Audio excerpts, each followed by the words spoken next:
cámaras los demás para que queden registrados. La sesión se empieza a grabar en este momento. Listo. Perfecto. Bueno, ¿el representante del curso quién es? Yo, profe. Mucho gusto. Entonces, le voy a pedir me mande un mensajito al correo con su contacto, por favor, para estar en contacto permanente, pues, mientras acontece toda esta contingencia, ¿vale? Bueno, Bueno, profe. entonces, la idea es aprovechar el tiempo. Entiendo que ustedes ya venían con la doctora María Alejandra abordando algunos temas. Listo, si gustan ya pueden cancelar su cámara y micrófonos. La idea sería, entonces, en este caso, hacer un recuento de los temas que ustedes han venido abordando. Para eso yo tengo preparada una presentación. La idea es que nos pongamos al día en el tema, porque entiendo que ustedes ya han perdido, además de esta semana que pasó, alguna semana adicional con ocasión de la renuncia de la doctora María Alejandra. Entonces, la idea es ponernos al día en los temas que tenemos pendientes. Bueno, inicialmente yo voy a compartir esta pantalla que muestra las respuestas que me dieron ustedes frente a algunos puntos que yo consideré importantes tenerlos claros. Les había hecho la pregunta sobre si conocían la diferencia entre reglas y principios. Yo quisiera de pronto escuchar a alguno de las personas que dijo que no, o mejor, a alguna de las personas que dijo que sí, sobre esa diferencia, muy sucintamente. No tenemos que hacer aquí una larga discusión para efectos de tener claros si esos conceptos están aprendidos, porque en especial en el derecho laboral, que es la parte inicial que ustedes han venido abordando, pues los principios tienen una preponderancia desde el punto de vista jurídico supremamente importante. Si sabemos distinguir entre la diferencia entre reglas y principios y qué papel, qué rol juegan estos en la actividad económica, pues vamos a tener un gran avance, ¿ya? Entonces, no sé quién nos quiera compartir esa diferencia. ¿Lo hacemos voluntariamente o elegimos de la lista?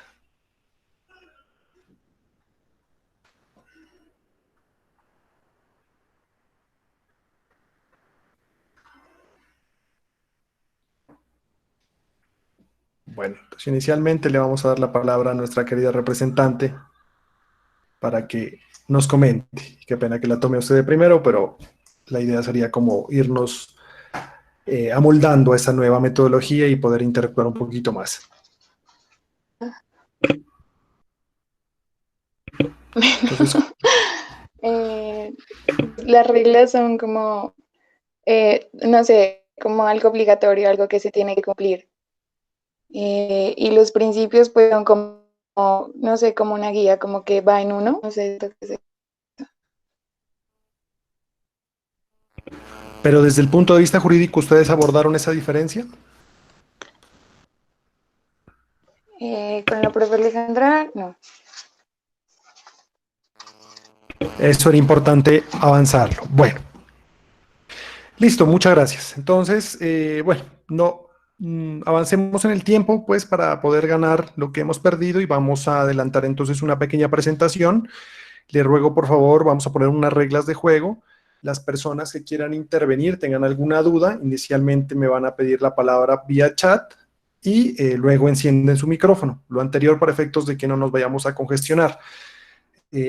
Como ustedes saben, ahorita hay muchos docentes en esta actividad, distintos semestres y distintas universidades y distintas partes del mundo. Entonces, ya tuvimos la semana pasada una circunstancia con sexto semestre, se colapsó totalmente la plataforma, entonces la idea es que no lleguemos a eso. ¿Listo?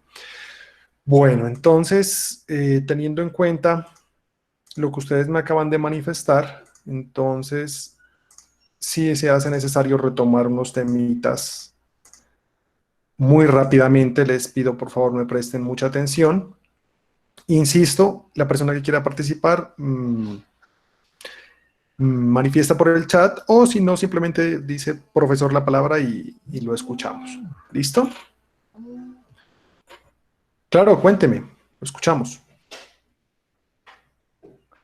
Profe, quisiera saber desde qué punto se va a abordar, porque hay algunas temáticas, digamos, que sí eran como muy conocidas, que sí, digamos, que eran fáciles de comprender, pero hay otras temáticas que la verdad quedaban como un hueco, un vacío, porque no sabíamos cómo asimilarla para nuestra carrera. Entonces quería saber Ya. desde qué parte se va a comenzar. Bueno, yo frente a esas circunstancias sí les quiero dar un parte de tranquilidad. Hay una preocupación por parte de la dirección del programa en el entendido de que el enfoque que se dé a estas materias en la Facultad de Ciencias Contables, Económicas y Administrativas sea justamente desde el punto de vista de las ciencias administrativas. Yo en eso les quiero dar un parte de tranquilidad. Yo me he formado en la parte docente justamente al lado de las ciencias económicas y administrativas. Yo no sé si a ustedes en el correo que les envié pude darles a conocer mi perfil. Yo inicié mi desarrollo profesional como abogado y también como docente muy cercano a la Facultad de Ciencias Económicas y Administrativas de la Universidad de Nariño. Me he venido formando en ese camino y he venido trabajando en las distintas universidades en ese rol. Ya estuve con la Universidad de Nariño en los programas de Administración y Contaduría, estuve en la Universidad Minuto de Dios con el programa de Administración en Seguridad y Salud en el Trabajo y estoy dictando en los distintos programas de posgrado de la gerencia de talento humano y también en gerencia de proyectos que son propias de las ciencias económicas y administrativas. En ese caso, pues ustedes tienen que tener un parte de tranquilidad frente a lo que es el enfoque que le vamos a dar, especialmente porque yo sí quiero dejarles una claridad y esto quiero que me entiendan un poquito si de pronto yo ahorita en esta presentación me devuelvo un poco para que entendamos conceptos que son, que uno diría, bueno, son desde el punto de vista jurídico, pero que deberíamos asimilarlos todos. Si todos, indistintamente, abogados o no abogados, tenemos este conocimiento, no importa las normas que cambien. Un ejemplo es lo que estamos viviendo ahorita. Nosotros vamos a ver una figura que se llama la suspensión del contrato de trabajo, que eventualmente aplicaría de manera inmediata ante un caso de fuerza mayor o caso fortuito como el que estamos viviendo, pero las normas, el derecho se transforma de acuerdo con los escenarios sociales y en este caso pues estamos dando cuenta que es una figura que no se puede estar aplicando sin permiso de una autoridad tan lejana, por ejemplo, de nosotros como es la dirección del Ministerio del Trabajo. Y eso empieza a generar unos conflictos y eso es lo que me interesa que ustedes se lleven para su saber profesional. No si ustedes se aprenden de memoria el código sustantivo, no, que independientemente cuál sea la norma que ustedes vayan a abordar, porque esto va a cambiar, va a irse amoldando, este es un punto de impacto, de cambio de paradigmas en la historia humana, y nos pone a nosotros a cambiar de roles. Vamos a cambiar muchas cosas de aquí en adelante. Esto es un claro ejemplo de que nos va a impulsar a tomar otras medidas. Ustedes como profesionales de mercadeo pues están más amoldados, más cercanos a todo este tema de la era digital. Pero en ese camino la idea es esa, que se lleven ustedes unos elementos clave para que cualquiera que sea la norma que ustedes vayan a interpretar, pues en definitiva o aplicar como operadores jurídicos, tengan las capacidades, las competencias para hacerlo. Entonces, ¿por qué yo hablo de operadores jurídicos? Porque el profesional de las ciencias económicas y administrativas se puede desempeñar en distintos roles, como director de una empresa, como jefe de talento humano, en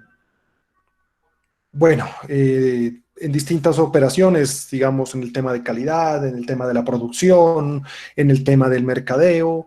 Entonces hay muchísimas circunstancias a las cuales ustedes se ven abocados y el tema de la innovación y el emprendimiento pues va encaminado a saber cuál es la regulación de cada país. Entonces, en esa medida, ese es el mensaje que yo quiero dejarles a ustedes. Entonces, bueno, frente a la observación de Rodrigo sobre el tema del Classroom, la universidad ya ha dado una instrucción.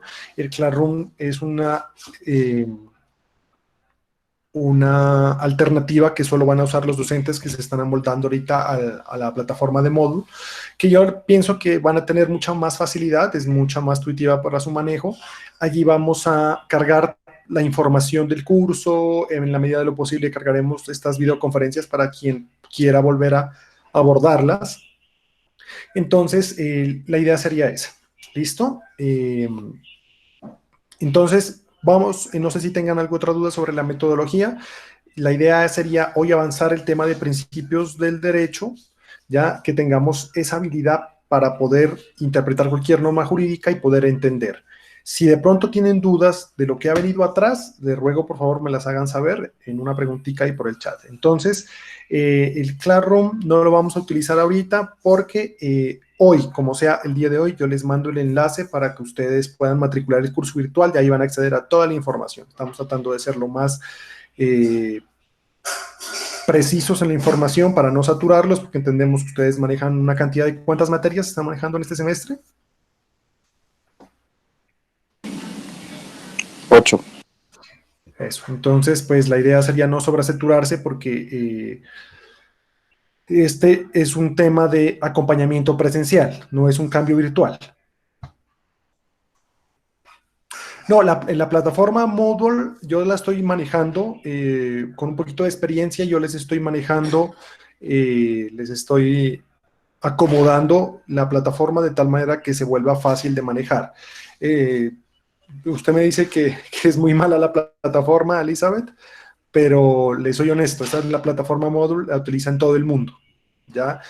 Obviamente le hace falta unas actualizaciones, cuando la educación es 100% virtual, pues eso tiene una serie de herramientas, pero vamos a tratar de hacerlo de una manera fácil. Entonces, ¿cómo va a ser la metodología de trabajo? Inicialmente las videoconferencias, que son las que nos van a permitir a nosotros interactuar, entre comillas, pues hacer ese acompañamiento, la exposición, y vamos a dejar unas actividades de autoeducación, es decir, ustedes van a leer unas lecturas, vamos a hacer una participación en un foro dentro de allí que es de opinión, es calificable, pero es de opinión, y las actividades que ya son talleres. Entonces le voy a pedir un favor al representante del grupo, que por favor me envíe en un correo electrónico los grupos que ustedes ya tienen establecidos. Ustedes son, me confirman por favor cuántos son. Yo verifico acá.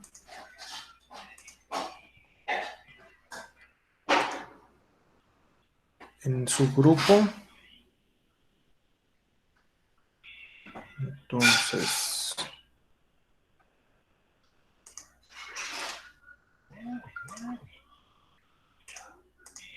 o por favor alguien me confirma cuántos son ustedes, porque es que los veo como ustedes están matriculados por ciclos, aquí me van a aparecer muchas más personas porque tienen 1, 2, hasta 3 correos. Contactos.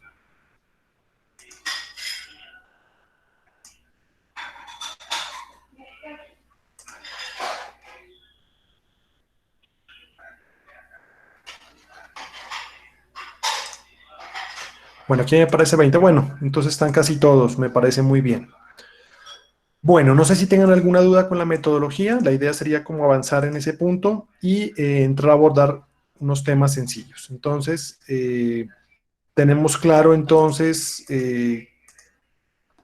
más o menos qué son principios, qué son reglas, pero la idea sería como que empecemos por ese lado para que podamos abordar en una próxima clase ya temas más profundos como lo que es el contrato, y ya las prestaciones sociales y una liquidación, teniendo en cuenta que en el caso de ustedes, pues la materia está en dos partes, lo que es el derecho laboral y el derecho comercial van de la mano, pero metodológicamente pues ya se ha planificado de que sea el último corte en el que ustedes aborden lo que es el derecho comercial.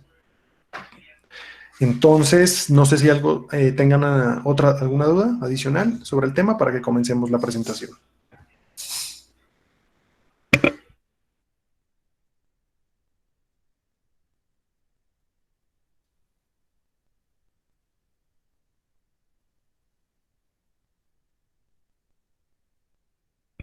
Bueno, no existiendo dudas, entonces voy a compartir aquí una presentación que he preparado para ustedes con el propósito de avanzar en estos temas. A ver.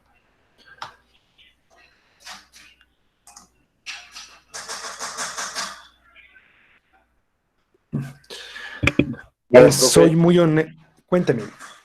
Profe, a mí no me llegó la invitación, por eso apenas me... Tranquilo, no se preocupe. Me Vale. manda por favor un correíto para agregarlo a la lista de correos. Bueno, Verán, no quiero ser impositivo, pues comenzando, pero el tema de la plataforma sí es algo que ya la universidad ha dicho que no. O sea, los profesores que están trabajando con Classroom lo están haciendo porque realmente apenas están acoplando la plataforma Moodle. Yo les soy honesto, yo la plataforma ya la manejé en otra universidad, entonces pues considero que es mucho más sencilla la otra. Entonces, tranquilos que yo les estoy tratando de hacer lo más sucinto posible y la idea sería que en estos encuentros virtuales pues podamos interactuar más.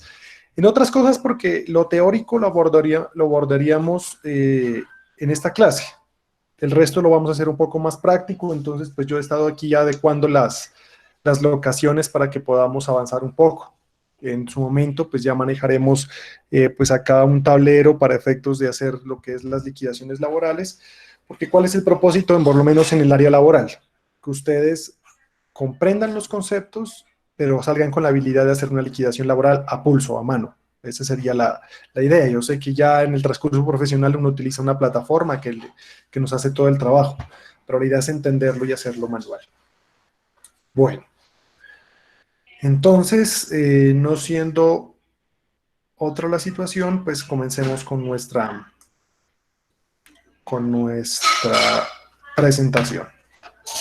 Bueno, aquí es importante inicialmente hablar sobre cuál es el escenario o cómo está organizado el ordenamiento jurídico. Ustedes lastimosamente no tienen una materia de introducción al derecho, pero sí me imagino que la doctora María Alejandra tuvo que haber abordado este tema sobre qué es un sistema jurídico. Un sistema jurídico es un conjunto de normas que regulan pues ya en un entorno social, en este caso un Estado.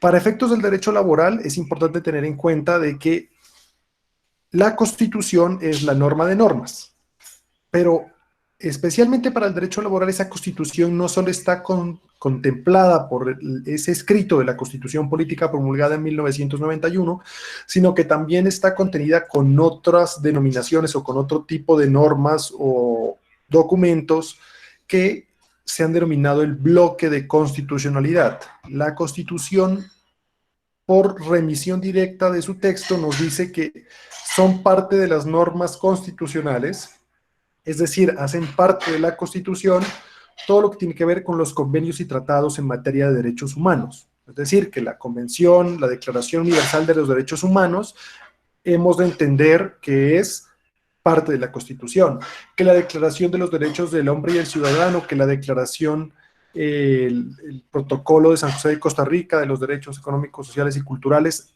son desarrollos de los derechos fundamentales de los colombianos y en contexto pues hacen parte de la Constitución. Pero en materia laboral tenemos que saber, ya, y por el propósito de la internacionalización del trabajo, que los convenios fundamentales de la OIT son parte de la Constitución. Entonces, aquí empezamos a encontrarnos unas dificultades, como cuáles, que hay varios tipos de convenios de la OIT. La OIT es la Organización Internacional del Trabajo, de la cual Colombia hace parte, creadora de la Organización Internacional del Trabajo en 1919. Ya nos vamos a dar cuenta que aquí apenas las normas del derecho laboral, como se contemplaron en esa época, apenas están teniendo un impacto y un desarrollo.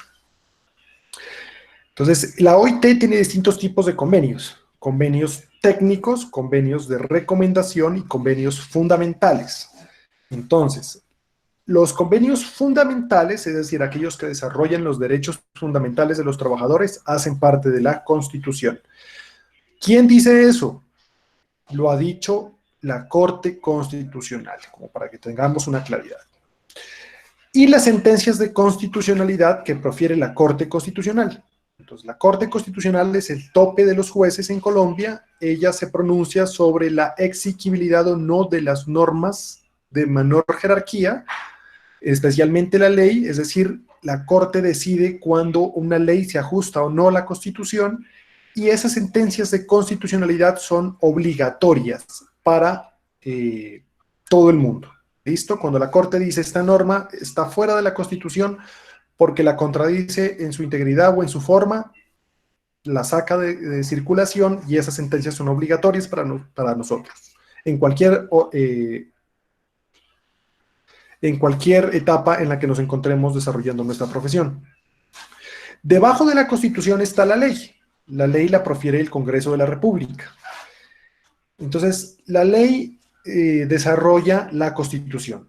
Entonces, por ejemplo, la Constitución establece que el derecho a la salud es un derecho de segundo nivel, un derecho económico, social o cultural. Con los pronunciamientos de la Corte Constitucional, ese derecho se convirtió en fundamental por vía de la conexidad con el derecho a la vida, pero a raíz de todo este problema que ha presentado nuestro sistema de salud, por ejemplo, de que requeramos una tutela para poder acceder a los servicios, pues entonces hubo necesidad de sacar una ley estatutaria, ¿ya? Que salió en el 2015 y es la ley que define el derecho fundamental a la salud. Entonces, ¿qué sucede en este caso? Que la ley regula la Constitución, desarrolla la Constitución, pero entonces encontramos que existen derechos, ¿ya? Derechos, perdón, derechos fundamentales desarrollados en la ley, pero también tenemos convenios ratificados por Colombia, es decir, que aquellos convenios de la OIT que no son fundamentales hacen parte de la legislación interna. Entonces, cuando el Estado colombiano suscribe un convenio, por ejemplo, uno de la OIT, antes de que éste entre a regir en el territorio nacional, debe llevarse a un proceso de aprobación, de ratificación ante el Congreso de la República. Entonces, el Congreso de la República revisa si ese convenio se ajusta a la Constitución o a las conveniencias internas del país, si considera que no hace reservas, sino de lo contrario, promulga una ley ratificándolo. Es decir, que los convenios ratificados son ley en Colombia. Luego vienen los reglamentos. Entonces los reglamentos son el desarrollo de lo que está contenido en la ley. ¿Listo? Entonces lo que llamamos los decretos presidenciales. Entonces para que ustedes, los que estén tomando nota de una vez, pongan atención a lo siguiente. Entonces tenemos la Constitución, norma de normas, tenemos la ley, entonces tenemos el Código Sustantivo del Trabajo, porque son decretos legales, es decir, decretos con fuerza de ley, y luego tenemos unos reglamentos. ¿Esos reglamentos cuáles son? Entonces, los reglamentos que ha sacado el gobierno nacional, porque los reglamentos los saca el Poder Ejecutivo, para desarrollar la ley. En este caso, había muchos decretos, y ustedes van a encontrar infinidad de decretos. En Colombia uno se acuesta hoy con unas normas y mañana ya hay otras. Lastimosamente tenemos esa tradición jurídica del confunde y reinarás, pero de todas maneras hay un decreto que unifica el sector trabajo, es el decreto 1072 del 2015, ya va a estar publicado en la plataforma, pero de una vez a ustedes les manifiesto. Entonces, ¿cuáles van a ser nuestras herramientas normativas de cabecera? La Constitución, el Código Sustantivo del Trabajo y el decreto 1072. Yo ya les mando los links donde los consiguen con mejor actualización. Debajo de los reglamentos tenemos entonces el reglamento interno de trabajo. Es una norma interna de la empresa que regula y modifica las condiciones laborales de quienes trabajan en ella.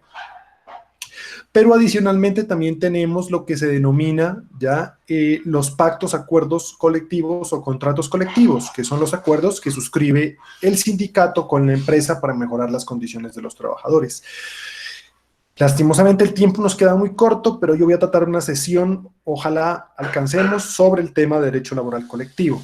Me dice la doctora María Alejandra que realmente el tiempo es muy limitado y sobre todo por lo que hemos perdido clases, pero vamos a tratar de abordarlo. Y finalmente la sentencia. La sentencia como tal no es una norma o no surge como una norma general como las demás, como la Constitución, la ley, los reglamentos o los acuerdos, en este caso los contratos, pero sí surge ya cuando un juez tiene que establecer si la empresa o el trabajador cumplieron lo que dice el reglamento interno de trabajo, el acuerdo o convención colectiva, el reglamento, la ley y la Constitución. Es decir, el juez expide una norma subjetiva única del reglamento interno de trabajo, desde el contrato de trabajo hacia arriba, hacia la Constitución, son normas generales, ¿ya? Porque regulan unas condiciones generales. Pero la sentencia ya define de manera subjetiva, es decir, personal, si se cumplió o no se cumplió con ese trabajo. ¿Listo? Si se cumplió o no se cumplió con lo que dice la ley, si se cumplió con lo que dicen los reglamentos. Ya vamos a ver un ejemplo de esto más adelante.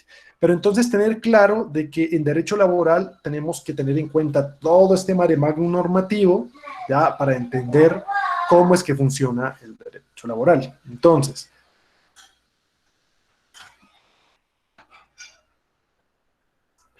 perdónenme, ¿puedo repetir lo de qué? Bueno, la sentencia es por medio del cual un juez resuelve un caso concreto. Pero en concreto, entonces, es la norma subjetiva final. Existe todo un ordenamiento jurídico, constitución, ley, reglamentos, reglamento interno de trabajo, acuerdos colectivos, contrato de trabajo y finalmente cuando entran en conflicto las partes y llevan eso a un juzgado, el juez expide una sentencia. Esa sentencia es la norma subjetiva única.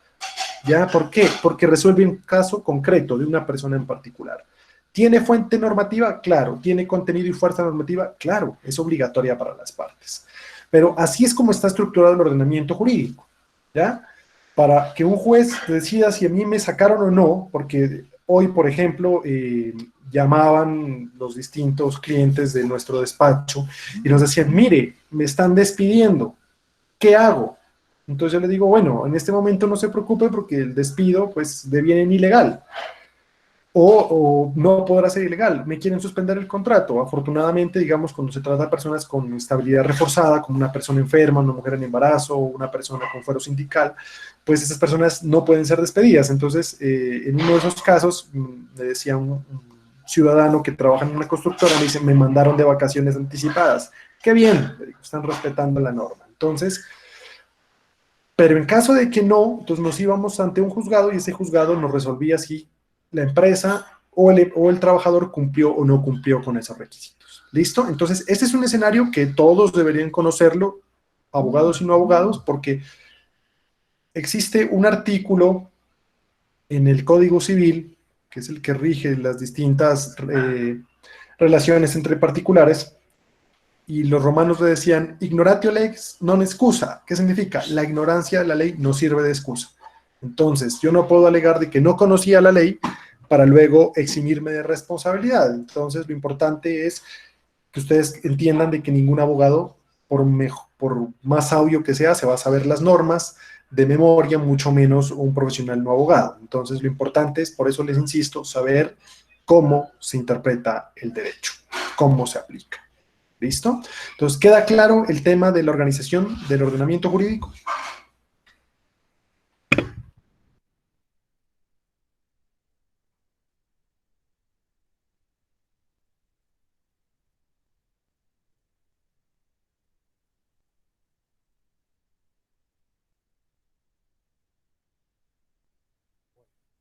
Están viendo la presentación, ¿verdad?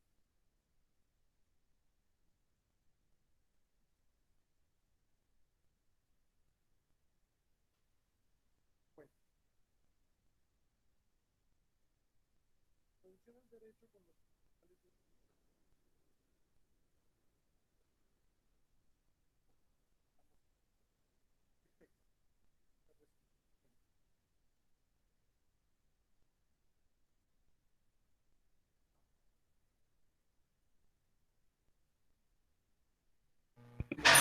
Perdón, había apagado el micrófono acá.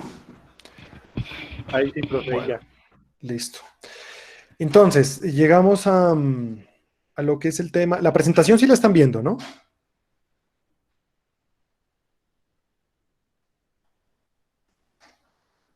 Ah, bueno, perfecto. Bueno, les he hecho el cuento muy rápidamente porque es que hay la necesidad de diferenciar entre reglas y principios. Entonces, devolviéndonos a nuestra pirámide invertida del ordenamiento jurídico, entonces ahí encontramos de que están compuestas generalmente por reglas, ¿ya? Las reglas son mandatos, prohibiciones, deberes, obligaciones, como los decía nuestra representante, son de carácter obligatorio. ¿Ya? Una de las características del derecho es eso, su fuerza de coerción, es decir, que si yo no cumplo, entonces me obligan a hacerlo. ¿Ya? Pero ¿dónde viene la necesidad de diferenciar entre principios y reglas? Pues bueno, hay una película muy vieja que se llama Los juicios de Nuremberg, pero hace alusión a lo que sucedió en la Alemania nazi. Cuando se gana la Segunda Guerra Mundial, los ganadores toman la decisión de llevar a juicio a los distintos líderes nazis por cometer crímenes de lesa humanidad, que es una palabra que surge en esa época. Entonces, cuando llegaron los juicios, llegó la hora de juzgar a los médicos científicos alemanes que experimentaron con ciudadanos judíos, con niños, con mujeres en embarazo, etcétera, cometiendo los más aberrantes experimentos en contra de la dignidad de estas personas, y se preguntan entonces, se dicen, pero ¿por qué me juzgan a mí, ¿ya?, si yo actué conforme al derecho de mi nación? O sea, yo ejecuté la ley del Estado alemán que me permitía o que me obligaba como científico alemán a experimentar con estos seres inferiores para efectos de lograr el perfeccionamiento de la raza aria. Entonces, hay un principio en el derecho que señala de que primero debe haber ley para que pueda haber una pena. Entonces yo no me puedo inventar delitos, ¿ya? Es como cuando uno le están peleando en la casa, ¿no? Entonces uno dice, bueno, ¿por qué hiciste tal cosa? Pero bueno, no me advertiste antes. Entonces eso es la situación. Tiene que haber primero una ley previa para poder yo infligir un castigo.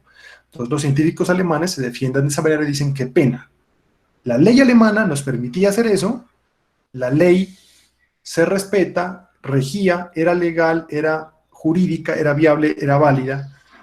Entonces nosotros actuamos conforme a derecho, no nos pueden venir ahora a decir que somos delincuentes. Entonces surge la necesidad de volver a un periodo pasado, cuando hablábamos del naturalismo teológico, de los principios, de que existe algo más allá de las normas humanas, pero en este caso atrayendo eso a la razón. Entonces que existen unos principios que vienen de la razón humana que nos permiten identificar qué es bueno y qué es malo. Y en este caso, pues, atentar contra la dignidad de una persona resulta lógico, puede venir de la razón, y en consecuencia existe un principio de que hay que respetar la dignidad humana. Y en consecuencia, al ejecutar normas, al ejecutar cualquier tipo de actuación que vaya en contra de esos principios elementales, pues se considera antijurídico y en consecuencia viene el castigo. Entonces, muy resumido el cuento. Pero en síntesis, entonces, aparte de las reglas, existen unos principios, ¿ya?, que provienen de la razón humana, que no hay necesidad que estén en las normas, textos, ¿ya?, pero que se entienden que provienen de la razón humana y que entonces ellos ayudan a dar un esquema de interpretación del derecho. Entonces, las reglas que están en la ley, en los reglamentos, en el contrato, nos señalan que debemos actuar de determinada manera, ajustar nuestra conducta, ¿ya? Pero los principios nos dicen cómo interpretar. Los principios tienen tres funciones fundamentales.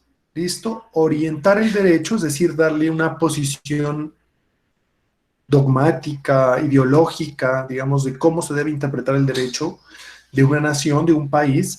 Segundo, llenar los vacíos. El derecho no va a resolver todo. Por eso es que les digo que aquí no vamos a tratar de aprendernos de memoria el derecho, porque eso no nos va a servir de nada, ¿ya? El derecho parte de una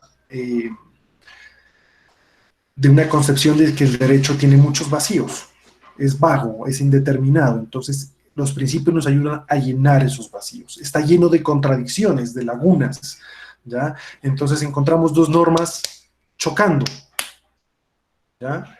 Entonces esas normas, nosotros, o la típica en el derecho laboral, sale una norma nueva y el empleador la interpreta de una manera y el trabajador de otra. ¿Qué hacemos ahí? ¿Qué hacemos ahí? Entonces ahí nos va a dar realmente los principios esa luz. ¿Listo? ¿Dónde encontramos los principios? En Colombia, ¿ya?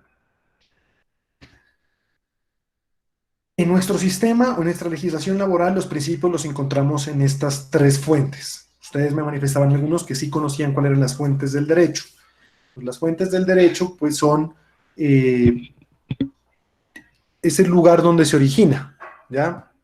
Sobre el tema de fuentes, que me voy a detener un poquito más cuando miremos comercial, para no quedarnos aquí en este espacio, pero vamos a decir que los principios en Colombia están establecidos en estas tres fuentes. Están en la Constitución, están en la ley y también están en el derecho internacional. Pregunta que les hago a ustedes. ¿El derecho internacional qué papel tiene en esa pirámide que estamos viendo? ¿Ah? Así como no hablo de los tratados, de los convenios que están ahí, que he dicho que son constitución, no. En general, ese conjunto, ¿están por encima de la Constitución? ¿Son parte de la Constitución? ¿Ustedes qué creen? Porque miren, en materia comercial, por ejemplo, nosotros estamos atados a la Comunidad Andina de Naciones, los distintos tratados de libre comercio, etcétera, etcétera. Pero qué rol tiene ese derecho?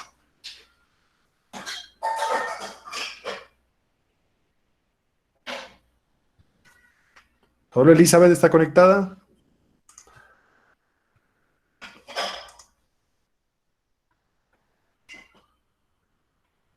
¿Quién más? ¿Mm?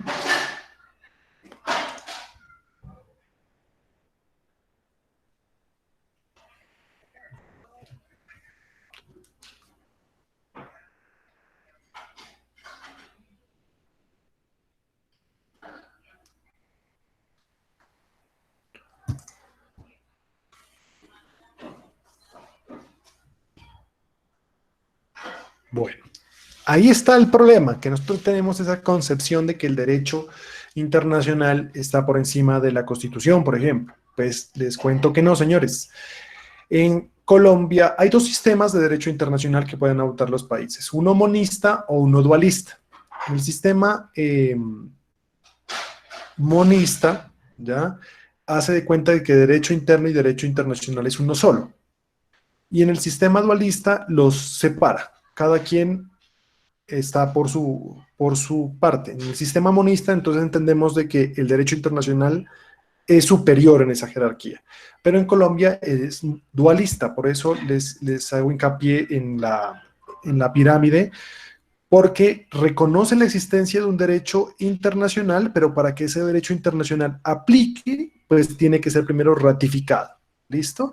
Entonces, el derecho internacional está allá, pero para que se vuelva obligatorio en el Estado colombiano, pues tienen que haber unas leyes aprobatorias como las que ratifican o por mandato de la Constitución. Entonces, no está por encima. Son dos derechos que confluyen en el estado-tiempo, por así decirlo, en el espacio-tiempo, digamos, pero regulan situaciones distintas, pero cuando el derecho internacional quiere ingresar al Estado, pues tiene que pasar por unos filtros y convertirse en una norma interna. Bueno, entonces, lo mismo sucede acá. Entonces, para efectos de nuestro sustento internacional, vamos a utilizar estos tres sistemas: el sistema de Naciones Unidas, que es el global, el sistema regional interamericano y el sistema de países andinos. Y la doctrina internacional. La doctrina es una fuente del derecho que tiene que ver con los grandes estudios académicos del derecho. Entonces, vamos a encontrar principios constitucionales, vamos a encontrar principios legales y vamos a encontrar principios en el derecho internacional, que cuando están en convenios de derechos fundamentales son constitución, que cuando están en convenios ratificados de la OIT son ley. Entonces vamos a decir en esto, en síntesis, que son un todo, ¿ya? Pero es importante conocer dónde está su origen. ¿Listo? Entonces, yo he citado aquí en la presentación algunos artículos donde están contenidos estos principios generales, pero voy a explicar el principio exclusivamente para efectos de avanzar. ¿Listo? Quien quiera profundizar sobre ese fundamento internacional, pues puede acudir a las citas que yo he hecho ahí de los textos normativos. Entonces, trabajo en condiciones dignas y justas. El artículo 25 de la Constitución nos dice que en Colombia se garantiza el derecho en condiciones dignas y justas. ¿Qué significa digno y justo? Es un concepto indeterminado. Para llegar a esa concepción, pues hay que hacer un recuento histórico muy breve sobre lo que es las condiciones dignas y justas. Surge, pues, en debida forma de lo que es la crisis, ya, del liberalismo histórico, en el cual los estados tenían, como decían los franceses, dejar de hacer, dejar pasar, ¿ya? Los derechos en su máxima expresión, pero sin intervencionismo del Estado. ¿Qué sucedió entonces? Que cuando surge el capitalismo lo que hace es una competencia por la mayor cantidad de ganancias sin consideración a los derechos de los trabajadores, en síntesis. Entonces, eh, explotaciones de jornadas de más de 16 a 20 horas, ningún tipo de seguridad social, ningún tipo de protección del Estado. Entonces, prácticamente el trabajo pasó de ser un trabajo esclavo a ser un trabajo esclavo remunerado, porque en síntesis el patrono, el empleador era dueño de su trabajador. Ustedes no sé si lo puedan consultar en YouTube. Hay un programa que se llama Gigantes de la Industria de History Channel. En ese muestran cómo en ese desarrollo de los Estados Unidos, por ejemplo, si se moría un trabajador en la industria, pues lo enterraban ahí mismo en el patio de la empresa, y si la familia iba a preguntar, no, él salió, se fue, o sea, no había ningún tipo de garantías. La explotación, surgen las revoluciones sociales y con ello la consecución de estos derechos que estamos viendo. Entonces, parte de un concepto clave, y es que el trabajo dignifica al ser humano. Hay distintas concepciones de trabajo, yo no sé si ustedes las vieron, pero partamos de la primera concepción de trabajo, Génesis 3:16, no es porque estemos en la Universidad Mariana, pero siempre yo empiezo con ese texto de la Biblia. ¿Por qué? Porque desde el punto de vista cultural, religioso, nos han enseñado que el trabajo es un castigo.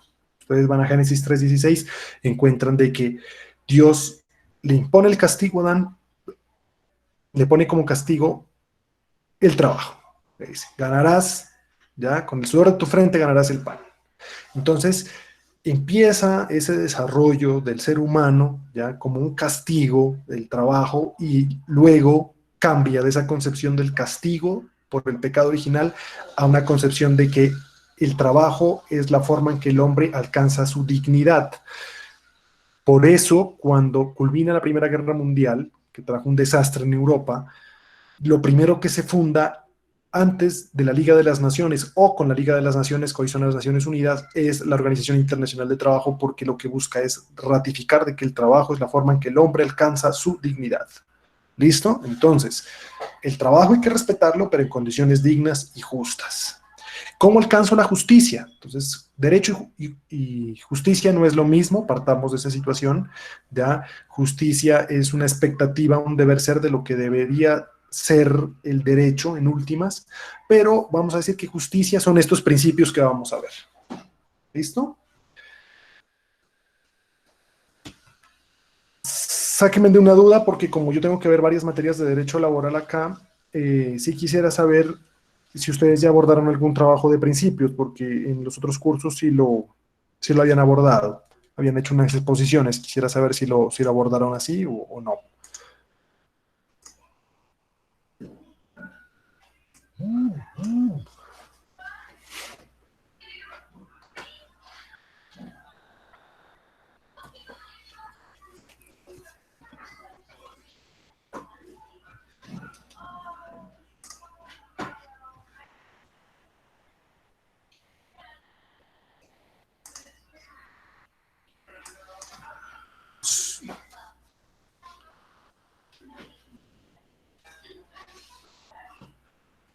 O sea, pero lo de principios, lo que estoy abordando en este momento, ¿lo vieron o no lo vieron?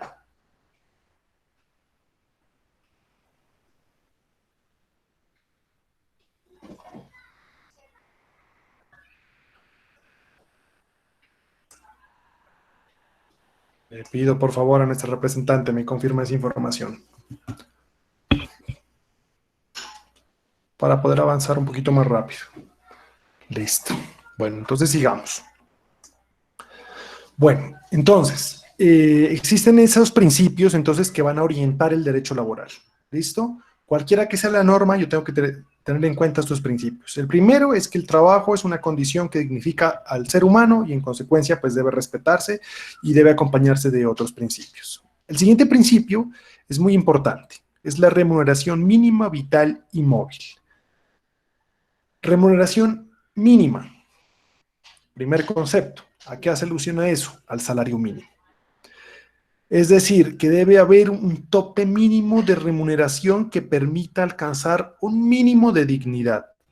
Lastimosamente, pues no tenemos aquí el tablero a la mano, digamos, como para explicarles a ustedes más didácticamente cómo lo ilustró un filósofo alemán. ¿Sobre qué son los Perdone, mínimos intocables? Cuénteme. ¿qué tal si voltea la cámara para que nosotros miremos la presentación? ¿No están viendo la presentación? Ahorita no. Se cayó entonces. Permítame, qué pena. Se cayó la presentación. Ah, sí. Espérenme un segundo, por favor. Sí, tienen toda la razón. Hace rato, tienen que advertirme, por favor, porque a veces esta plataforma se colapsa. ¿En este momento ya?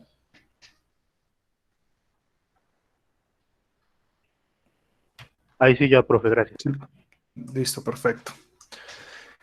Entonces, remuneración mínima vital y móvil. ¿Qué es esto? Entonces, remuneración mínima, que debe establecerse en cada país de acuerdo con su economía, con su situación, un mínimo de garantías, un mínimo de dignidad. Entonces, el Estado colombiano nos señala de que en su constitución, en su ley, pues la fijación del salario mínimo se hace de manera tripartita, en un cuerpo colegiado que se llama la Asamblea o de Concertación de Políticas Salariales y Laborales. ¿Por qué tripartito? Porque en ella participan los representantes, los máximos representantes de los empresarios, los máximos representantes de los trabajadores y el Estado, y se sientan a definir con cuánto puede sobrevivir una persona en Colombia, cuánto es el mínimo vital en este caso. Entonces, lo que se garantiza como mínimo. Si hasta 28 de diciembre no se ha puesto de acuerdo ni estas tres partes en fijarlo, lo fija el día 29 de diciembre el presidente de la República mediante decreto. Bueno, uno podría orientar una discusión eterna sobre si estos 800.000 pesos que constituyen el salario mínimo garantizan o no una dignidad humana, porque parte este derecho o este principio de que ese salario que gana el trabajador no es solo para él, sino para los que trae atrás, o sea, su familia. ¿Listo? Ahora viene el mínimo vital. El mínimo vital es un concepto que surge también de la dignidad, pero que no tiene que ver con el salario mínimo. Habla de que de acuerdo a su congrua subsistencia, es decir, de acuerdo con su calidad de vida que está viviendo, a lo que está acostumbrado, entonces debe respetarse esa remuneración. Esto tiene que ver con un tema de proporcionalidad del salario. Entonces, si yo me estoy educando como profesional, si yo estoy haciendo una especialización, si estoy haciendo una maestría, un doctorado, un postdoctorado, pues entonces esa remuneración tiene que ir conforme a esas circunstancias. Entonces, no es lo mismo el mínimo vital de una persona que devenga el salario mínimo a una persona ya que devenga 4, 5, 6 millones de pesos. Entonces, ¿por qué? Porque están acostumbrados a esa congrua subsistencia. Y móvil. La movilidad hace alusión a que el salario no puede ser estático y tiene que incrementarse, ¿ya? Avanzar a medida que pierde el poder adquisitivo de la moneda. ¿Listo? Entonces, uno de los principios que orientan el derecho del trabajo es que existe una remuneración mínima que es irrenunciable, que por más de que yo escriba en el papel de que no quiero que me paguen menos del salario mínimo, porque muchos cuando empezamos nuestra vida laboral a veces aceptamos cualquier trabajo sin pensar en la remuneración por el tema de la experiencia, ¿ya? O porque simplemente requerimos ese trabajo para vivir, porque lo contrario nos morimos de hambre, pues que hay un principio que orienta que hay una remuneración mínima que es intocable. ¿Listo? La vitalidad que tiene que ver con el propósito del proyecto de vida y la movilidad, es decir, que el salario se esté moviendo, incrementándose de acuerdo con las condiciones económicas. Otro tercer principio importantísimo, el que más nos gusta, y es la estabilización o el establecimiento, perdón, de un descanso obligatorio. Porque todo no puede ser trabajo. Entonces, hoy por hoy, pues esto tiene un desarrollo grandísimo. Encontramos entonces que las grandes compañías están reduciendo las jornadas de trabajo sin reducir los salarios, porque eso está mejorando las condiciones personales de sus trabajadores y esto les está permitiendo mayor productividad, etcétera, etcétera, etcétera. Pero ¿a qué va esto? A que debe establecerse descansos obligatorios en los ordenamientos jurídicos. ¿Cuáles son los descansos obligatorios en Colombia? Les pregunto, señores.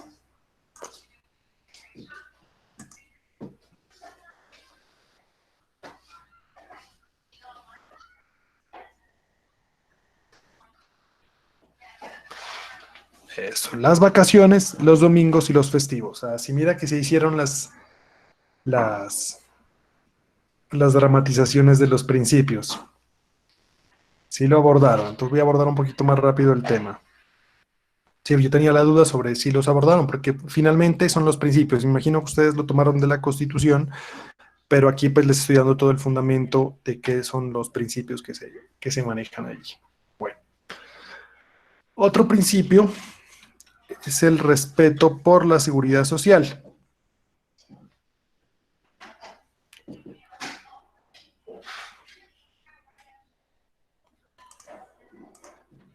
¿Qué es la seguridad social? Pues una serie de garantías que permitan que el derecho se desarrolle el derecho al trabajo se desarrolle con normalidad, por ejemplo. Entonces, la seguridad social va encaminada a proteger las contingencias o riesgos que tiene el trabajador. Hoy por hoy, el derecho a la seguridad social tiene un principio adicional que es la universalidad. Pero cuando surgió, buscaba solo proteger a la clase trabajadora dependiente. ¿Por qué? Porque el trabajador estaba expuesto a la enfermedad, estaba expuesto ya al accidente de trabajo, estaba expuesto a la vejez, ¿ya? Entonces, a cubrir esas contingencias que normalmente alteraban la circunstancia del trabajador. Otro de los principios es el de no discriminación contra la mujer, entendiendo de que la mujer en materia laboral ha sido un sujeto históricamente discriminado. Por eso hoy por hoy encontramos que es un sujeto de protección especial, constitucional, ¿ya? Porque gracias a las luchas que han llevado a cabo las mujeres, pues han logrado reivindicar estos derechos laborales. Hoy por hoy, desde el nivel profesional hacia abajo, encontramos de que la mujer ha ido avanzando. Incluso, por lo menos desde mi punto de vista, en mi experiencia, yo he visto que la mujer lleva más, o sea, ocupa más puestos actualmente que los hombres en el nivel profesional hacia abajo. Pero sigue habiendo un problema en el tema directivo.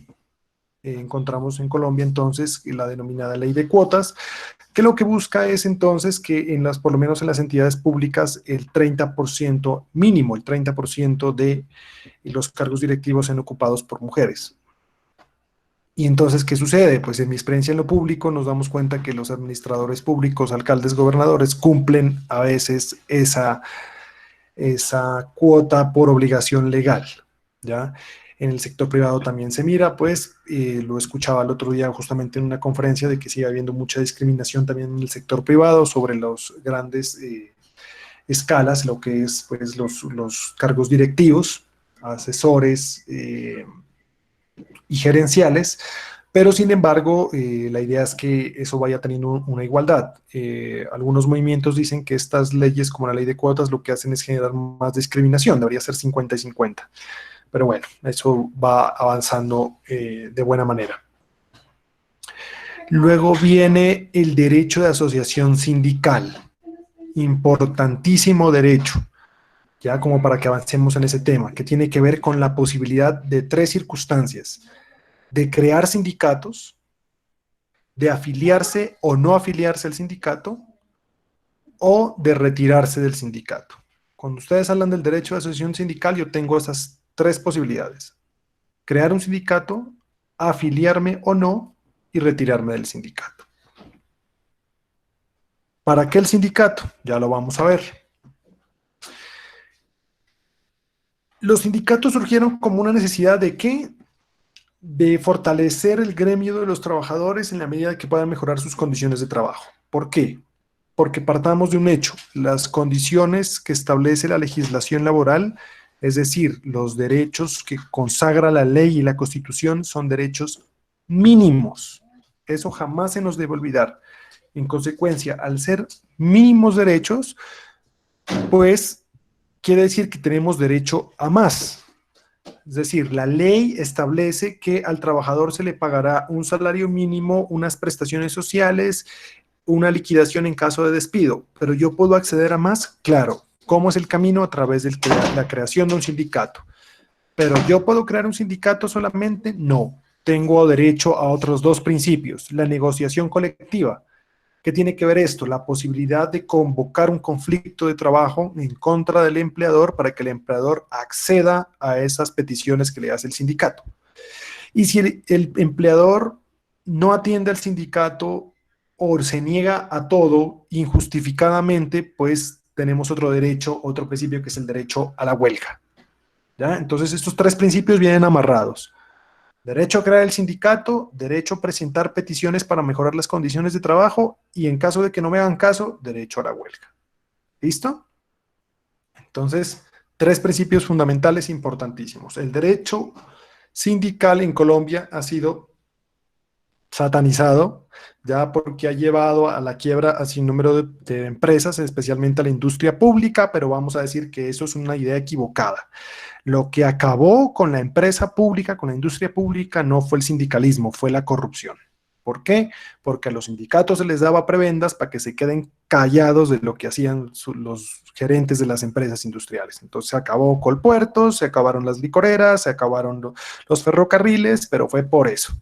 Porque unos corruptos acá les dijeron, empezaron a soltarle platica y beneficios a los sindicatos, mientras ellos se robaban la plata. Al final del día, no había plata ni para los sindicatos ni para la empresa y se acabaron las industrias. Entonces, quitémonos de pronto esa visión de que los sindicatos son los que causantes de quiebra de las empresas. Los sindicatos a veces, bien llevados, como se lleva algún sindicalismo europeo, a veces fortalecen el sistema empresarial. Bueno. Regulación del trabajo infantil, eso tiene que ver con una tendencia a la eliminación del trabajo infantil. En Colombia el trabajo está regulado. ¿Cuál es la edad mínima para trabajar en Colombia, señores? Pregunta. Lastimosamente aquí el Meet no me deja hacer un foro de preguntitas así, pero yo les voy haciendo preguntas así. A ver. 16 años, perfecto, si lo tienen claro. ¿Listo? Entonces, volvamos a nuestra presentación. Principio de no discriminación, ¿ya? Tiene que ver con que no exista ningún tipo de discriminación por origen social, económico, cultural, racial, de género, etcétera. Esto tener claro de que en el trabajo no debe haber ningún tipo de discriminación.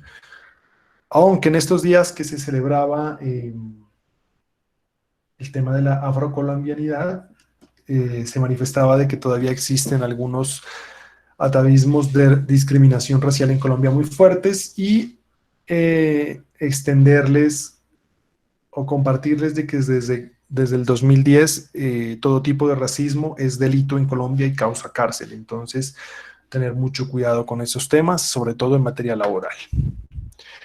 El principio protector.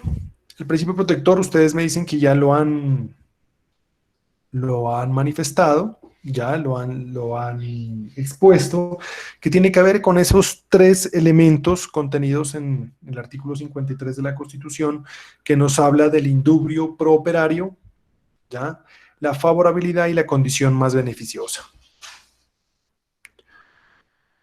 Y como ustedes ya lo abordaron, entonces quisiera escucharlos. Primero a tres personas que me digan qué es cada uno de esos contenidos, de esos principios de lo que es el principio protector.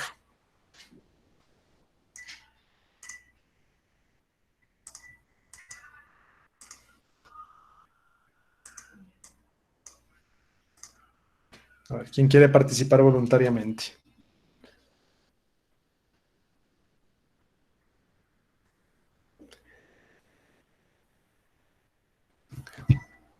Estábamos hablando del indubio, del principio protector que contempla tres principios, ustedes me han dicho que ya los conocen, ¿ya? Que es el indubio prooperario, la favorabilidad y la condición más beneficiosa. Entonces, eh, a ver, por aquí, David Orlando Tabla, a ver, cuéntenos, lo escuchamos. ¿Qué es el indubio prooperario?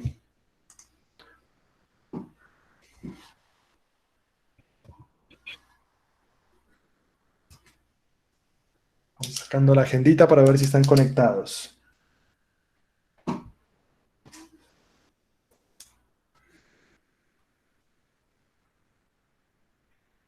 Profe, Cuénteme. Gómez, ¿no? La condición beneficiosa es cuando... No, el indubio prooperario. No, a ver, eso lo expusimos por grupo, yo expuse el otro, la condición. Bueno, cuéntenos, señor, lo escuchamos entonces. Lo de condiciones, por ejemplo, que una señora se haya embarazado, ¿no? Y haya tenido gemelos o dos hijos. Entonces, si pasa eso, dicen que tiene derecho a una hora por bebé, ¿no? Para irle a dar alimentación. Ujú. Entonces, si la señora dice que tiene dos hijos y que no le alcanza el tiempo, el, el jefe le puede llegar a dar 2 horas, creo que era, según lo que nos explicó la profesora. Ujú. Bueno, usted me dice que expuso condición más beneficiosa, ¿no? Sí, que la señora, Listo. digamos, le peleaba porque le dé 2 horas y entonces el señor hacía lo que más le favorecía que la ley protege lo que más le favorezca al trabajador. Listo. Bueno, ahora sí, Marianela, que me decía que quería participar. Cuéntenos. Profe, el indubio prooperatorio es una norma que se le interpreta de dos formas, pero el trabajador escoge la más favorable para él. En cuanto a la condición más beneficiosa, son dos normas y el trabajador puede utilizar, digamos, la antigua, lo que usted decía que de la anterior constitución, de la anterior, ay, me olvidé. Bueno, el chiste es que son dos normas, una antigua y una nueva, y el trabajador puede beneficiarse por la norma antigua, si, pues, si le queda mejor. Y el principio de favorabilidad es que son dos fuentes de derecho, pero se escoge la más favorable, pues, para el trabajador. O sea, dos fuentes de derecho en un mismo caso, pero se escoge la más favorable para el trabajador. Bueno, yo aquí tengo que hacerles unas precisiones. Muchas gracias. Tengo que hacerles unas precisiones frente al tema de lo que me han manifestado, ¿ya? Porque considero que hay que hacer unas precisiones importantes. Entonces, el principio protector en su primera vertiente, que es el indubio prooperario, hace alusión a la existencia de una norma con múltiples interpretaciones. ¿Listo? Entonces, estamos resolviendo un caso, existe una norma que tiene distintas interpretaciones, entonces yo escojo la más favorable al trabajador. Una norma, varias interpretaciones, la más favorable al trabajador. ¿Cuál es la favorabilidad? La existencia de, como lo dijo ahorita su compañera, dos normas, ¿ya? O dos fuentes normativas, sea el código sustantivo o una convención colectiva de trabajadores, por ejemplo, ¿ya? Las cuales, o el contrato de trabajo, las cuales riñen, están vigentes en el tiempo, ¿ya? Y yo escojo la que mejor favorezca al trabajador. Me aparto de la concepción del tema de las normas en el tiempo. ¿Por qué? Porque esa favorabilidad es propia del derecho penal. Por ejemplo, cuando yo acudo a una norma vieja que me da menor pena, ¿ya? Que la que me impone ahora. Entonces, en derecho penal sí funciona así. Yo puedo irme a una norma derogada anterior que me favorece a mí, pero en derecho laboral no. La favorabilidad hace alusión a que existen dos fuentes normativas vigentes. porque las normas rigen hacia futuro. Sale una norma nueva y rige hacia futuro y modifica las condiciones de los contratos de trabajo. Entonces yo no puedo decir que puedo irme al trabajo anterior. Para que lo entendamos, un ejemplo desde el punto de vista del derecho laboral. Actualmente yo me pensiono con 57 años las mujeres, 62 los hombres y 1.300 semanas de cotización. Yo no puedo decir voy a utilizar la favorabilidad y pensionarme con las normas anteriores que decían que era 55 los hombres y 50 las mujeres, porque las normas rigen hacia futuro. Entonces el ejemplo, perdónenme, les hago la precisión, está mal dado. ¿Ya? Entonces, en ese caso, tenemos que tener claridad sobre ese punto de esa situación.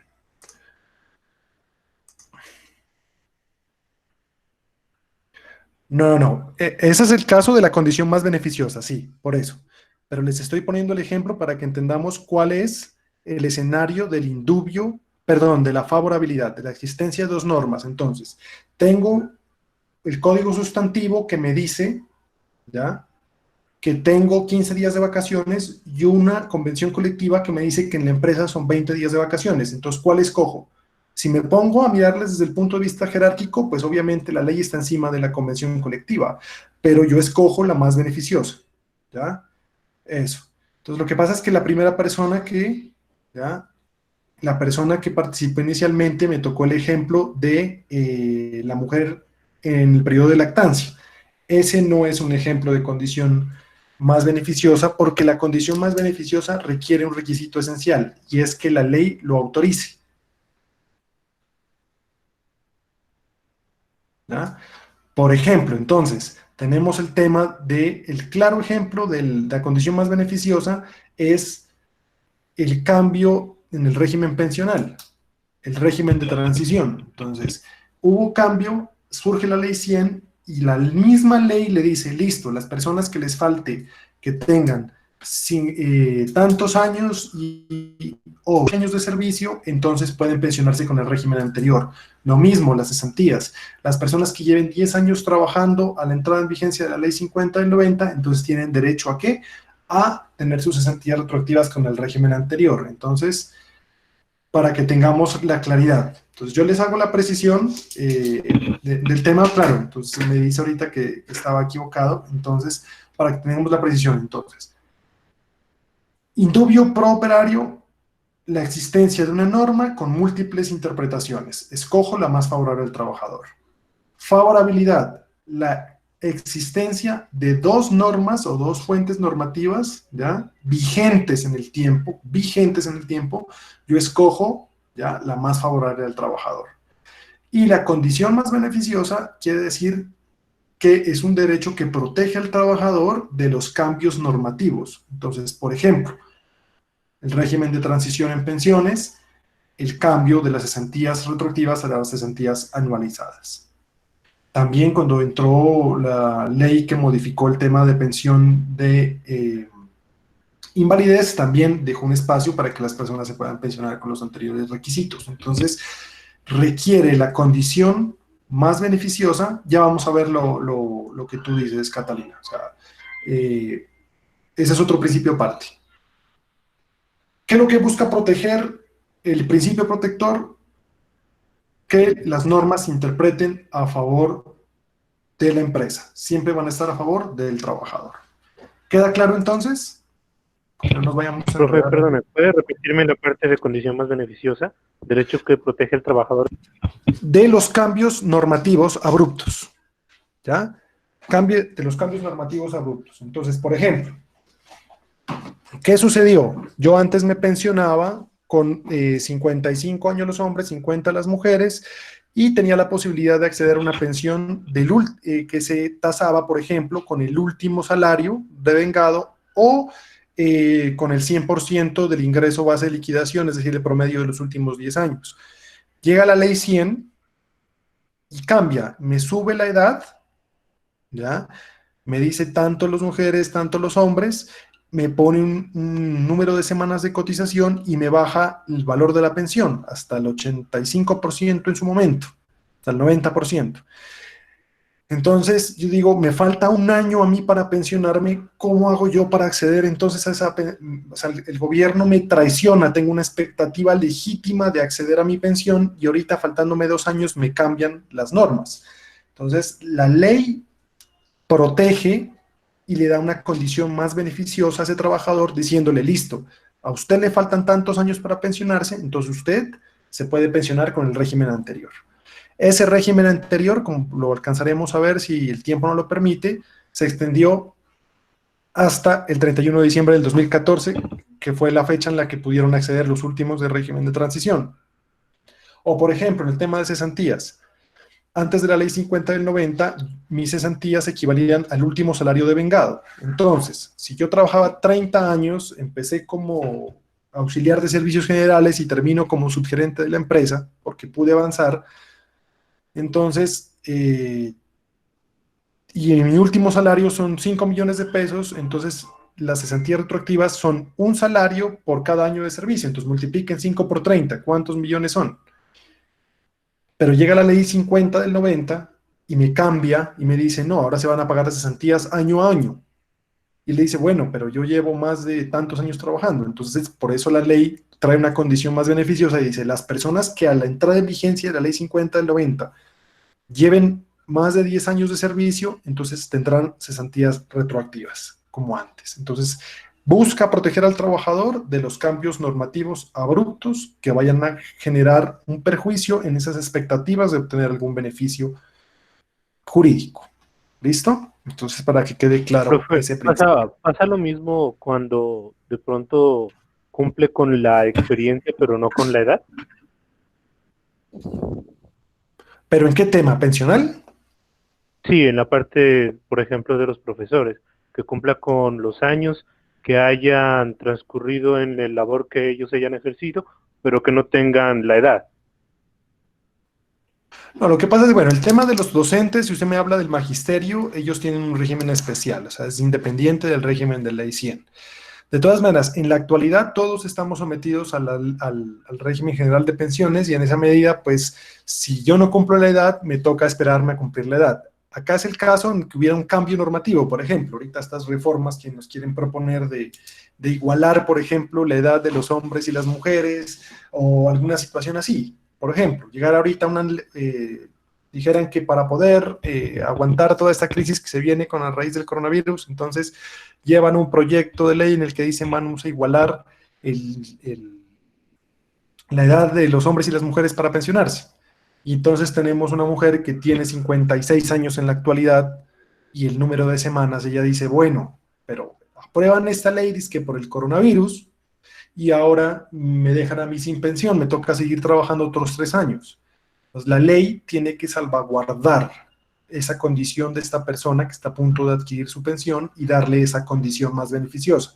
Es decir, traer un régimen de transición específico establecido en la ley diciendo que las personas que les falte, las mujeres en este caso, que les falte 3 años para pensionarse, entonces se seguirán rigiendo por la ley 100 y la 797, ¿ya? Y no por la ley nueva. Eso es lo que quiero que me entiendan, cómo funciona la condición más beneficiosa. Por ejemplo, Listo, profe, gracias. ahorita, por ejemplo, hay un proyecto de ley, no sé si ya lo habrán dado de baja con todo lo que fue los paros anteriores, pero había un proyecto de ley presentado por el partido de gobierno que señalaba que querían igualar la edad de pensión entre hombres y mujeres a los 62 años, pero bajándole a las mujeres el número de semanas cotizadas. Entonces, los hombres con 1.300 y los hombres con 1.000, y las mujeres con 1.000. Entonces, pero bueno, ese es como el escenario y nos quedamos en este principio, pero es importante tenerlo en claro porque cuando vienen cambios normativos, entonces hay unos que queda frenado, digamos, de cómo interpretar esa norma. ¿Listo? Bueno, volvamos a nuestra presentación. ¿Por qué vamos hasta qué horas? Perdónenme, que se nos fue más de tiempo del presupuestado. A las y 40, 2:40. 2:40. Bueno, lastimosamente ayer fue festivo, pero la idea sería cómo avanzar. Bueno, entonces tratemos de acabar con estos principios aquí.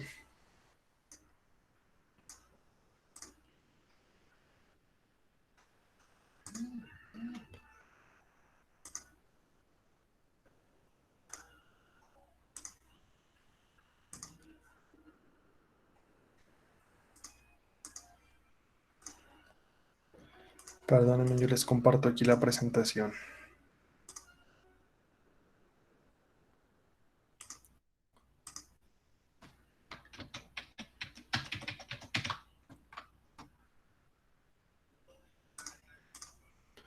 Bueno, entonces, tenemos otro principio que es el tema que yo le he acumulado. Son tres principios, pero en últimas es necesario fusionarlos, que tienen que ver con lo mismo, y es que las normas del derecho de trabajo, si bien regulan las relaciones entre los particulares, es decir, las relaciones particulares del trabajo, las relaciones del sector privado, son normas de orden público. Esto que conlleva que no son negociables. Establecen unos mínimos y por lo tanto son irrenunciables. No importa lo que yo establezca en un contrato. Antes era muy típico y tuvimos la oportunidad de conocer muchos casos, seguramente la profesora María Alejandra les tocó el mismo ejemplo, de que antes de que hubiera este cambio normativo en el sistema de seguridad social, en el caso que uno salte del régimen subsidiado al contributivo en la medida que trabaje y eso no genere desafiliación, sino movilidad, como funciona ahora, por ejemplo, estoy trabajando, estoy en régimen contributivo, termina mi contrato de trabajo, automáticamente quedo subsidiado en la misma EPS.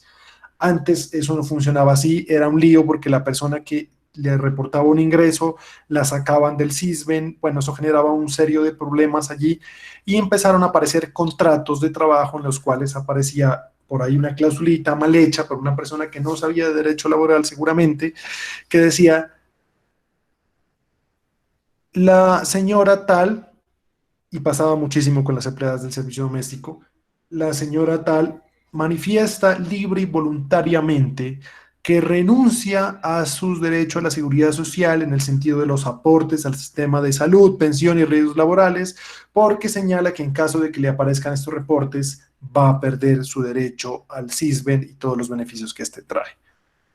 Y se hacían esas cláusulas y uno decía, pero bueno, ¿qué estaban pensando? Porque yo le puedo colocar que renuncio al salario mínimo, que renuncio a las vacaciones, que renuncio a las cesantías, mejor dicho, firmar el contrato más leonino que ustedes se pueden imaginar, y eso no tiene ninguna validez. El derecho del trabajo, por ser de orden público, contiene derechos mínimos irrenunciables y en consecuencia, pues, así yo pacte sobre el papel, sobre el mármol de que renuncio a esos derechos no son renunciables.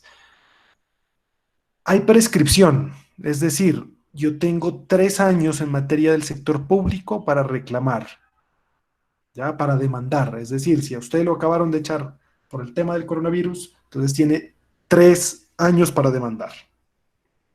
¿Ya? A diferencia de unos derechos que son, además de irrenunciables, imprescriptibles. Por ejemplo, la pensión.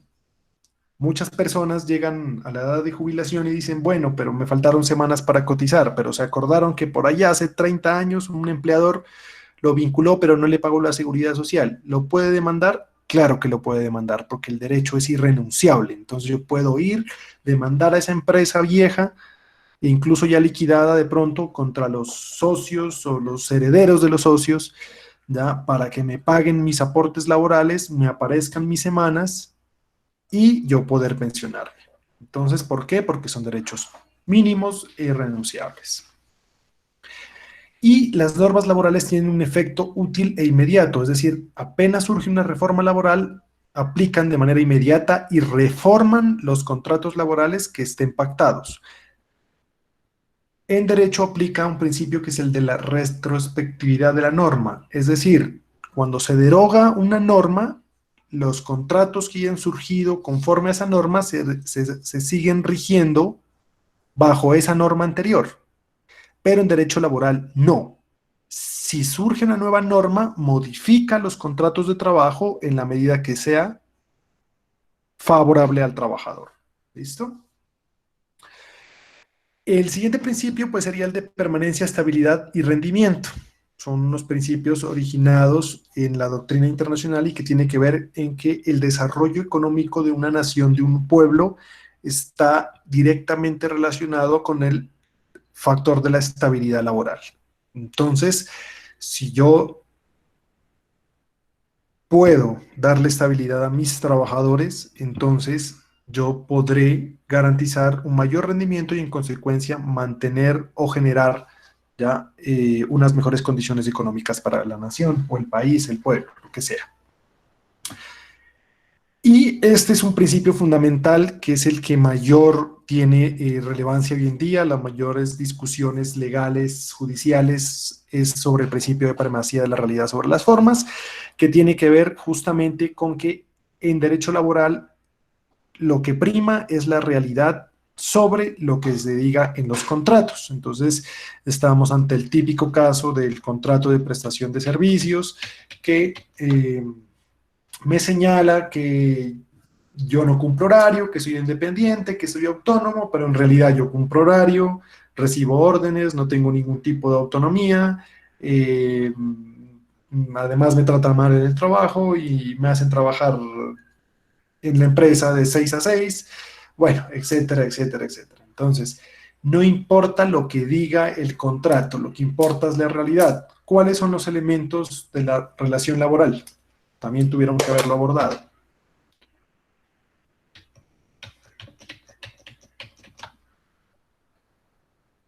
Y para terminar,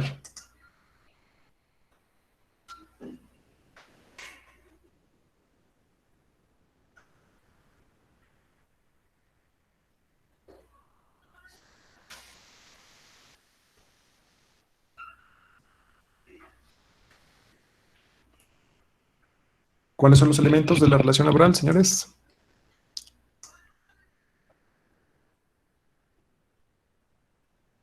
Si están conectados o se me fueron. A ver, vamos a tener que hacer un registro aquí de las cámaras, por favor.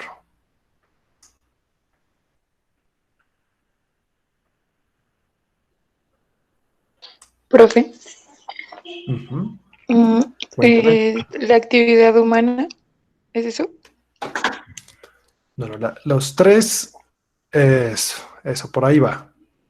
Laura me Pues acaba de es decir que, por ese lado. Ajá. Cuénteme. pues es que dice actividad humana, actividad libre, No, no, ese es el realizado, no concepto de sé. trabajo el que tú me estás haciendo. Este es el concepto de trabajo Mm, jurídico. Ya. Entonces, Laura me acaba de decir acá en el chat cuáles son los elementos. Los elementos de la relación laboral son prestación personal del servicio, subordinación, ¿ya? Y remuneración. ¿Listo? Entonces, si yo pruebo ante un juez que cumplo con esos tres requisitos, pues entonces eso es lo que va a primar, la realidad, por más de que el contrato diga prestación de servicios. Por ejemplo, ¿ustedes sabían que a los taxistas les hacen firmar un contrato de arrendamiento del taxi? ¿Ya? Y luego de que llevan muchísimos años trabajando con un sinnúmero de problemas de orden laboral, de salud, luego demandan porque no pueden acceder a una pensión y les dicen, listo, ¿no? Pero es que él tenía un contrato de arrendamiento. Yo le arrendaba el vehículo y él me pagaba un canon de arrendamiento mensual. Entonces, a ver, veamos. ¿Usted recibía órdenes? ¿Cumplía horarios? Sí, recogía el taxi a las 6 de la mañana y lo entregaba a las 6 de la tarde. ¿Recibía órdenes? Sí, me tocaba hacer esto y esto. ¿Recibí una remuneración? Sí, tal remuneración. Listo, entonces usted es un auténtico trabajador. Por eso muchas veces hay que tener mucho cuidado con los contratos que se hacen. A veces los empresarios en sus distintos niveles lo buscan a uno como abogado y le dicen, venga, ayúdeme a hacer unos contratos de prestación de servicios pues, que me amparen. Y uno sí tiene que ser honesto, ¿ya?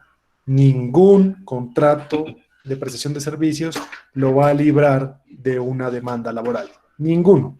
Por más de que diga bellezas y ampare esa situación. La única forma es demostrar de que el trabajador era autónomo. Es decir, él viene aquí cuando quiere, hace sus actividades directamente y me entrega productos. ¿Ya? Entonces, ese principio de la realidad sobre las formas busca es eso, primar la realidad sobre lo que digan las partes contratantes. ¿Por qué? Porque parte de un principio básico en el derecho laboral y es que las partes no están en condición de igualdad. En el derecho civil o comercial, las partes están en igualdad, comprador, vendedor, ¿ya? En el derecho laboral no. tengo al empleador, dueño de los medios de producción, dueño del capital, y tengo a un trabajador que va por un medio digno de subsistencia llamado salario. Entonces jamás van a estar en condiciones de igualdad. Por eso es que la ley protege tanto al trabajador. ¿Listo? Bueno, yo creo que se nos fue el tiempo de más. Nos queda unos 2 clausulitas, esperemos avanzar. Les voy a pedir un favor, pues la idea era avanzar todo lo que tiene que ver con el tema de contrato muy rápidamente para poder hacer una actividad. Más sin embargo, entonces la actividad para la próxima semana va a ser la participación en el foro. Tienen que leer 3 circulares, los que se quieran ir adelantando en la página del Ministerio del Trabajo, ya se las voy a colocar aquí en el chat.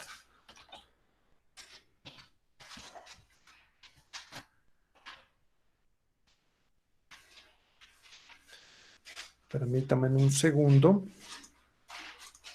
Ha expedido 3 circulares frente al tema de la crisis que nos aboca en el tema del coronavirus.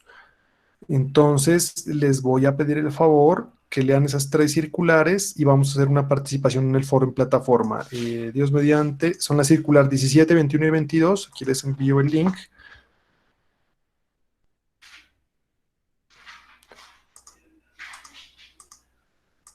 Me excuso de la ortografía del Ministerio del Trabajo porque dicen unas cosas aquí. No, yo les envío, en el transcurso del día, les envío el link para que matriculen el curso y ahí puedan descargar la información. Siento mucho pues tenerme que imponer en el tema de la plataforma, pero esas son las directrices de la institución, entonces ahí sí difícilmente nosotros podríamos manejarlo de otra manera. Otra información que nos ha pedido el director es que si algún estudiante no pudiera asistir a estas videoconferencias, pues lo manifieste previamente con un correo electrónico. ¿Listo? Entonces, les agradezco mucho por su participación. Esperamos que volvamos a la normalidad lo más pronto posible, pero en todo caso, les agradezco por su participación activa y estamos atentos no solo a cualquier duda que ustedes tengan en esta área del derecho, sino en cualquier área que ustedes consideren. Ustedes tienen pues su tutor de curso, más sin embargo, pues como el abogado del programa, pues en este caso estoy atento a cualquier duda que tengan o pregunta que ustedes puedan requerir, cualquier asesoría. Quedo atento entonces y mucho gusto y espero conocerlos presencialmente lo más pronto posible. Que estén muy bien.